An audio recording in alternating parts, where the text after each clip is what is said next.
It's a no good, dirty, riding, foggy headed morning trying to find my way back home. Hey y'all, this is Jason Kyle Wickens, your favorite three-name songwriter in the state of Texas. I want to welcome you back to another episode of the Foggy Headed Podcast, brought to you in part with our partner, Mossy Horn Whiskey. Today we've got some pretty incredible pecan whiskey that I think we might have to break out here in a little bit. Really appreciate you liking, subscribing, commenting on the last two podcasts with Chris and Tyler. We had a blast doing those. Today I'm joined by the wonderfully talented Miss Shelby Ballenger. All right. How are we doing today? I'm doing good. Well, I know you'd probably be a little bit better if you didn't have the benefit of living a musician's life, getting home at 4 o'clock. I am living the Foggy Headed Podcast game this morning. That is exactly what we're doing. How far is that drive for you, by the way, up here? It's like an hour, I guess. Okay, it's not too terrible. Because I remember we were trying to figure out production and stuff. We kept pushing back the recording by an hour, so I totally get it.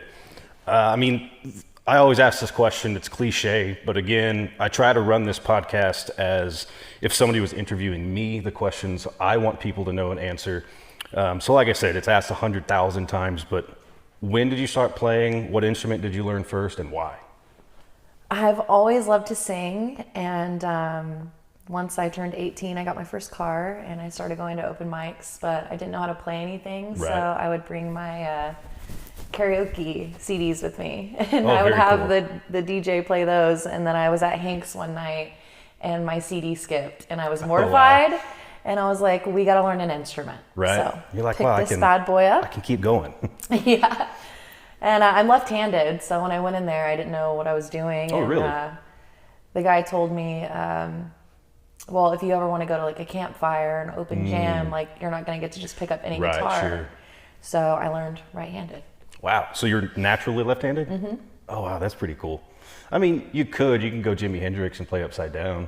Yeah, see, I'm not that talented. I know 4 chords and the truth. Yeah, fair enough. Sometimes that's all you need. Sometimes you get away with 3. I mean, it worked for Willie. So. Exactly. And I think he just put out his 154th album or something ridiculous. So. I love me some Willie Nelson. My dog's name is Willie Nelson. Oh, really? And you've got 2 golden doodles, right? I have a golden doodle and a Bernedoodle.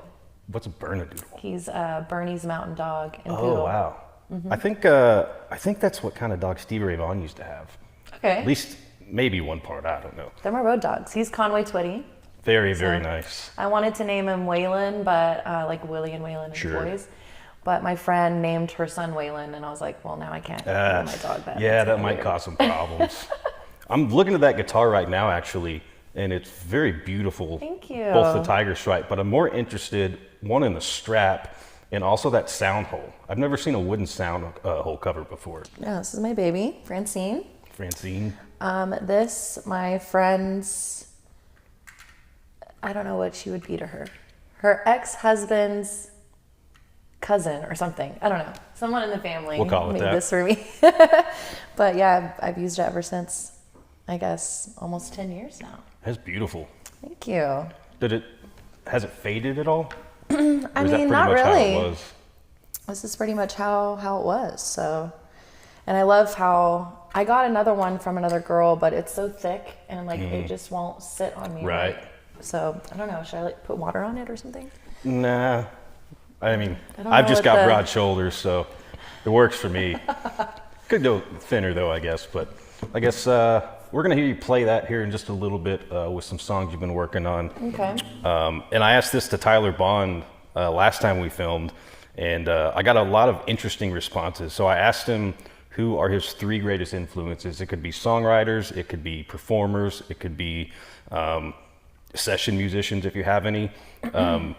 And I'm very curious if the Dixie Chicks is on your list because you remind me very much of Natalie Maines. Love me some Dixie Chicks for sure. That first album where they're like kind of walking, I don't know which one that was, but I know it front to back. Right. All the songs on there are just so good. If I'm not mistaken, I'm a big fan of them from the Lloyd Maines aspect because he mastered and recorded Jason Boland's first album, I think his first one, and then Kings of Babylon that just came out. He got back in touch with Lloyd and they worked on that one. So we've covered Dixie Chicks. What are your other 2, just off the top of your head? Love me some Miranda Lambert. Okay. I feel like if there were ever someone that you hear the songs and you're like, that was I know written who for my that life. is. Right. That would be her for sure. Right. That's kind of cliche to say because I feel like any female musician is going to throw her out there, but she's so good. Yeah, I mean, and you can extrapolate on like the Carrie Underwoods of the world. I think Miranda Lambert takes it a step farther in a very fun kind of neo-country grunge way, is the best way I can put it. Yeah, I love her. And I mean, I guess if I had a third, some Stoney LaRue. Okay. I love his voice. He's like a crazy guitar picker. Right. And I mean... Well, and I think a lot of people don't realize how talented he is on guitar. Oh, yeah. And I've only seen him live once, and that's why live shows are so fun. I don't necessarily like getting out and going to shows that often, just being around it, playing. But I was shocked at how fantastic he is, both on lead and rhythm. Oh, man. Especially when it's just him. Like, it's hard enough with acoustic, but when you're dealing with electric and pedals and other sorts of sounds, it's fascinating to me how somebody can be one man and stand up there and entertain by himself. Man, I've seen him way too many times. Close to 100. I mean, Wow. there was one summer, it was like every weekend, like, where's he at? Well, that's what one of our favorites to cover is actually Oklahoma Breakdown, because we can start playing it, everybody will stop in their tracks because they love that song. They love that 90s, 2000s sound, Yeah. which is what I predominantly like to play because, like I said, Jason Boland is what I grew up on, and that's what I enjoy. And a lot of older stuff, classical stuff too.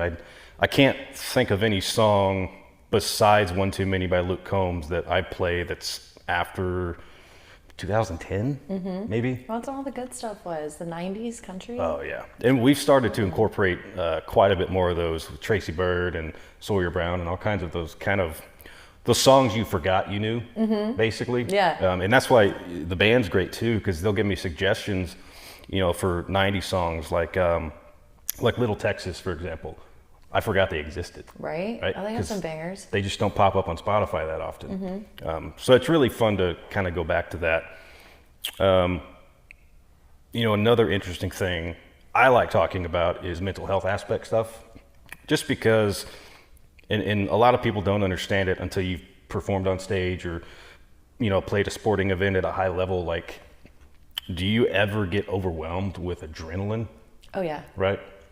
Yeah. Which is kind of the crux of the music life, right? Adrenaline keeps you up, and you're done at 10 p.m., and then you can't go to bed till later, right? Right. So, and I've always had that issue, if, say, we finish up a gig at 9 to midnight, right? Hour to pack up, hour to go home. It's 2 a.m. already.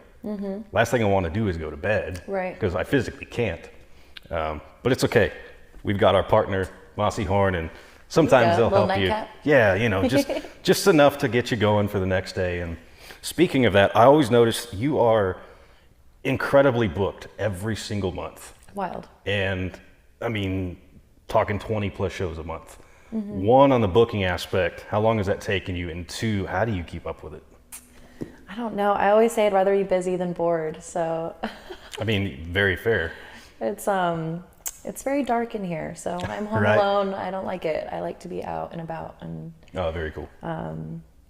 yeah, I mean, this is my 9th year full time. So Wow. it took a while to get the bookings to come in, Sure. but now it's pretty steady. And I have this red flag where I'll just look at my calendar, and if there's not a little dot on it, I'm like, I'll do it. And then, let's you book look it. down, you're like, oh my God, it's like every day I just have put 4 in a something. row. Yeah.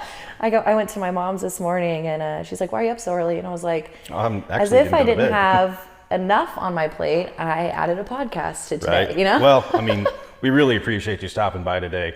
Be sure to subscribe for the latest music, podcast, and show information. And don't forget to hit that like button. Hey y'all, this is Jason Kyle Wickens again. I want to welcome you back into Shelby Ballenger's episode of the Foggy Headed Podcast. We just finished up talking about some songwriters and influences and talking about playing on stage, getting off stage, getting home late. That's one of the benefits of being a musician, which is kind of cool sometimes because you're still awake when the rest of the world is asleep. So it's very peaceful, except for people who have LED high beams on their cars. I think those should be illegal, Exactly. but it's fine. Well, that being said, I noticed you brought your guitar with you today. We've I already talked did. about it. You have any new songs in the works you're working on? Any recent written ones you want to play a piece of, or a whole one? It's totally up to you. Yeah, I would love to play a whole one. Sure. Whatever you feel like. So my older brother is about to turn 40, He's 6 years older than me. So growing up, we didn't really have like the best relationship. It was more him like torturing me and trying WWE moves on me and shit. And then as I got older and he had some babies and he kind of, well, I wouldn't say mature, but mellowed out a little, I guess. He was like, yeah, I like to write songs. And I mean, this was like year 5 of me doing this. Right. And so he sat down and wrote It Just Won't Stop Raining, which is out wherever you can find music. But I was like, dude, we could be writing bangers this whole time. You're just now telling me that you like to write music? Some people are nervous, I get it. So yeah, he's been like my main go-to when it comes to songwriting. And so we just finished this one up. And people think it's just like, oh, when are you going to put that out? You know, well, it's not that simple. We need some money. So whenever I get that, hopefully this will be my next single coming out. But yeah, it's called Just a Little While. And maybe I should tune this because we care about people's ear holes. But yeah, it's just a little song for all the boys who have loved and left me. Without further ado, remind me the song name one more time. Just a Little While. Perfect. Yeah. Okay, let's remember how to play the guitar here.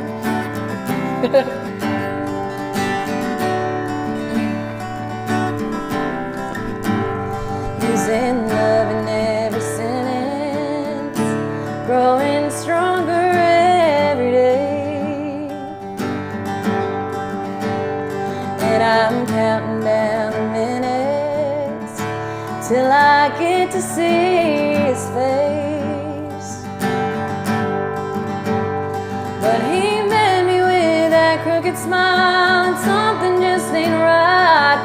I can tell he wants to leave, but it ain't happening tonight. Until then, I'll just pretend it's really love.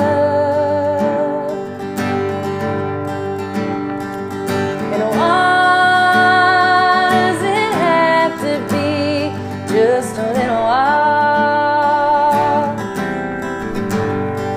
Thought I was in season guest, now I'm out of style. Before you go, please tell me why you said you weren't those other guys. You can keep the middle anyway. Tell me why does it have to be just a little while? Another quiet evening, you ain't got too much to say. And I think I've seen this ending. Am I pushing you away? 'Cause I'm letting down my walls again, and I'm trying to make it right. And you're over there doing downright nothing. Truth is, I'm over it too. And why does it have to be just a little while? Thought I was in season guest, now I'm out of style.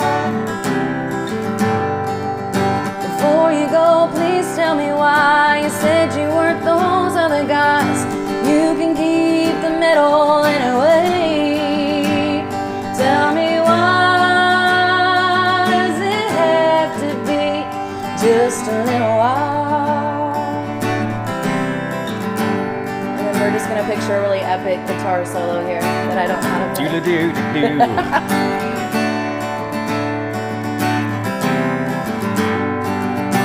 Why does it have to be just a little while? Thought I was in season guest, now I'm out of style. Before you go, please tell me why you said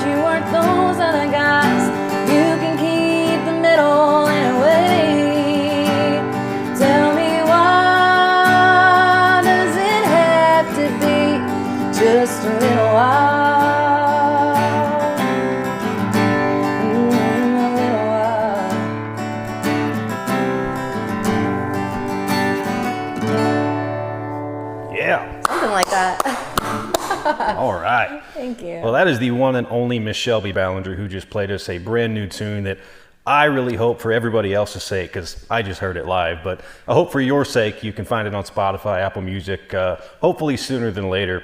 That being said, we've both been doing this quite a while, and I didn't even realize until the last episode of the podcast I did that I've been doing this for almost 10 years. I played my first gig when I was 16, and I'm just about to turn 27. So it's almost half of my life I've been doing this. I'm just curious, we learn something every gig, I think. Mm-hmm. Sometimes it's completely useful, sometimes it's just a waste of energy. But and obviously we've talked about your touring schedule, which is insane. How long did it take to build up to that? I mean, did you start playing maybe 1 or 2 a month and then worked up to 10 or? Yeah. The evolution of the sound equipment is like what I first go to. Is like I had this like little bitty acoustic amp and this like shitty mic and this here guitar. Well, actually I had a Yamaha and it didn't even have a pickup. It had like one of those you had to put in there. Sound hole pickups. Have the wire dangling. Yes. But sound great but look terrible. Yeah. Fishmans make really good sound hole pickups, but they're a little bit of an eyesore. Yeah, for sure. But yeah, it's been a wild ride. It started with just a show here and there, and I did a lot of open mics. I tell everybody, a lot of people just want to kind of, I'm sure you get this a lot, people message you and they're like, hey, get me in here. And I'm like, do the work. Yeah. I went to open mic night for a month and made them listen to me. Bust our ass to do that. And I remember, so I moved up to Denton in 2021 after I left College Station. And I'd only been here maybe 3 or 4 months at the time. And, I just found the band. We weren't even really rehearsing or practicing or anything yet. And then I had been doing acoustic pretty much full time while I was in college and working at the radio station. So I was trying to rebuild my Rolodex up here, keep those gigs steady while, we were starting the other company, but we ended up selling because it's too hot to work outside in Texas, even though we play gigs outside in August. And Richard, our firefighter drummer, he shoved me in a walk-in freezer a couple years ago, but that's a whole nother podcast topic I think we'll talk about later on. But it's crazy to me, just that being said, that you can go 10 years and don't even remember it sometimes. And not even a drug or an alcohol related thing, just in general. Like time moves fast. I mean, I can't remember certain gigs I've played or even where they are. Mm-hmm. But then, for example, last Saturday night, I played a show that's what now is called The Roost in Louisville. I didn't realize it until we got there. That's where we played one of our first band gigs when it was Dickie Shea's, a different bar. Yeah. So I just think it's fun to go back to venues and see people that are recurring. Mm-hmm. And I know you've got a ton of fans who will travel. And it's always so interesting to see on social media just how many people flock to you just because your music's so incredible. I mean, you say so many. There's like maybe a couple per gig. But hey, that's more than a lot of people get. It's always... it has gotten to the point where I rarely play a show that I don't know someone, which it's so fun to see people walk in, and I'm like, oh, I know you. Well, and that's what, we've got a lot of those fans at the local VFW out in Lake Dallas who, that's a cool VFW. Yeah, we're playing there Saturday, April 5th. Nice. So it's always a fun show, man. Obviously, he doesn't pay a whole lot, but nobody pays a whole lot right now. We're just not there. So, I mean, we love going in, having fun, getting a little rowdy. And like I said, we usually have anywhere from 5 to 10 people that come back. Well, I say come back, they just never leave. Yeah. The barflies. The cheap beer and bourbon whiskey, but it's a lot of fun. And like I said, this is only year 3 for me in the band. And we've had a lot of incredible luck and support and love. Especially just starting, we played our very first gig was at my family reunion in November of 2022. And speaking of sound equipment, Hey, join with JKW today. What's going on, Doc? Not much. I'm gonna make you a drink. Oh, fantastic. Now, it's not very often I get to hang out with Doc in the kitchen, so he's finally getting me my prescription that I need. Now, I know your favorite drink is just straight. Yeah, a shot. It's easy, it's cheap. That's kind of boring, though, so we're gonna make you an old-fashioned, which is just a step up the line. It's my second favorite drink, I think. I mean, any cocktail is gonna be your alcohol, your sweet, your bitter, and a dilution. And this is as simple as it gets. So we'll use our Mossy Horn bourbon. We're going to use 2 ounces of that into our shaker cup. My favorite of the bunch. All right. And then we're going to add 2 dashes of Angostura bitters. Now, I also have cherry bitters. You could use that, but we're going to go with the traditional Angostura. I like a 2 dashes. old-fashioned. Right. Now, normal recipe calls for sugar on the bottom, and you muddle it. That's a pain in the rear. Don't do that. Right, sure. You can use simple syrup. That works better. But in my case, I'm going to use maple. I've actually never had syrup, maple syrup, so. which adds a nice thing to the bourbon. Especially Mossy Horn has kind of a pecan type taste to it, so we're adding that maple on top of it.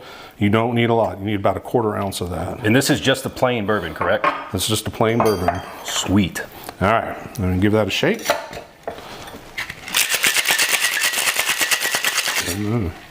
All right, and then we strain that. Okay, I'm excited. Very pretty. Yep, that Angostura gives it that kind of red taste, and then we're going to add a cherry on it. This is my favorite part. Let me grab a bar spoon, pull that out, add your cherry, and then I like to do just a little extra cherry juice. Well, we are extra, so. I mean, we're making cocktails on YouTube. How extra could you get? All right, man, give that a whirl. All right. Like I said, very beautiful. Looks like some Indian paintbrushes. Very, very mellow. Those bitters add a very, very nice flavor. I know that's why it's an old fashioned, because it's as good as the test of time, but now I'm just sad that the cherry fell all the way to the bottom, and I don't want to pick it out on camera, so. Well, it gives you something to look forward to. Right, yeah, as we drink more of it. I know you got a bunch of different cocktails and recipes coming up for us. You'll be here every single episode of the Foggy Headed Podcast. What do they have to look forward to? I have a bourbon pecan pie, like a cream pecan pie. Mossy Horn's got a nice cream liqueur that we're going to use for that. I'll do a Manhattan, something traditional, right? And then I have one that I named Sassy Mossy, which is a take on a different drink that I read, but I've replaced out stuff with bourbon and whiskey instead of its original liqueur. So, well, hey, I wish my production schedule wasn't so busy. I'd love to hang out with you on more of these episodes. I'm glad we finally got to do it once. I think that fixed me right up. Yeah, me too.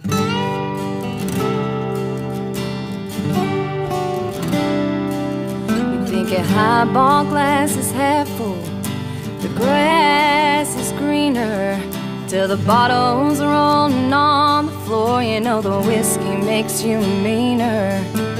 Indigo skies and violet eyes got me losing my breath. Maybe if I died tonight, he'd understand.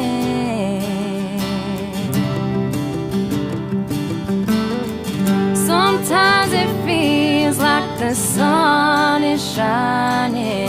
It's big and yellow in that Texas sky. Well, hey y'all, this is Jason Kyle Wickens. Welcome back into the Foggy Headed Podcast with Miss Shelby Ballenger. I've just got a couple more questions before we have to call it a day. She had a really late night, and I want to make sure she gets home safe and sound and can finally go back to bed and recoup for this coming week.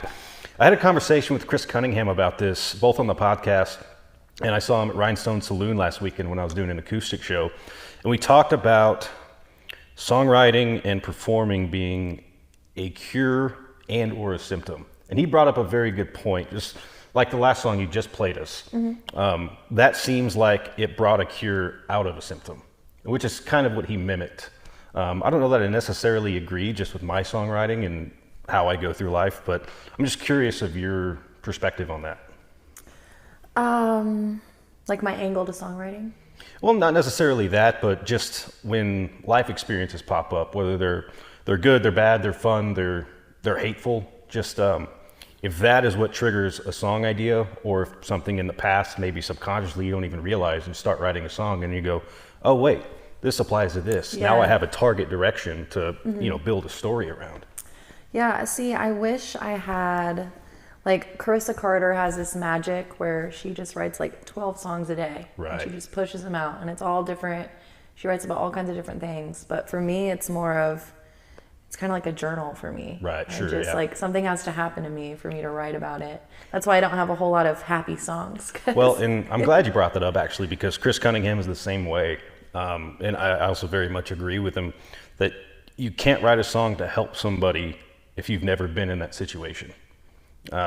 Which I think is a very, very valid point. And that's what that's what makes the songwriter eternal. You know, like if you take a Guy Clark or a Blaze Foley or a Jerry Jeff Walker, we're still singing their songs 60, 70 years later. So music is, I think music and love are the only things that are timeless, and even love isn't timeless half the time. So I always thought that was just a very interesting, aspect of songwriting.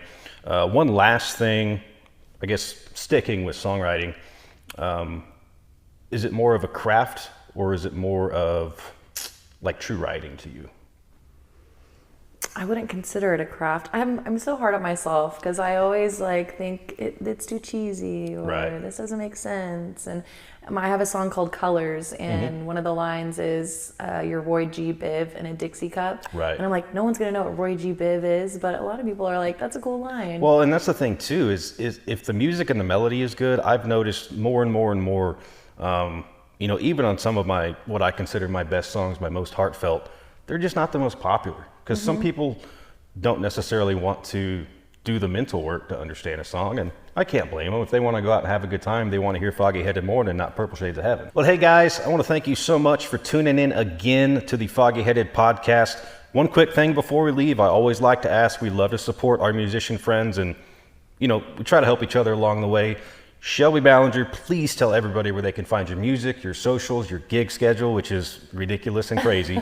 So the good news about that though is, there's plenty of shows people can make it to. Oh, for sure. So go ahead and tell us where they can find you, like you, subscribe. Facebook, Instagram, TikTok, Shelby Ballenger Music.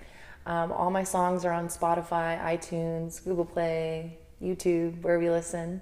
And I'm a part of Battle of the Balladeers right now. April 6th is the semifinals for me, and you can vote for me at the KHYI 95.3 The Range app. So I hope you do.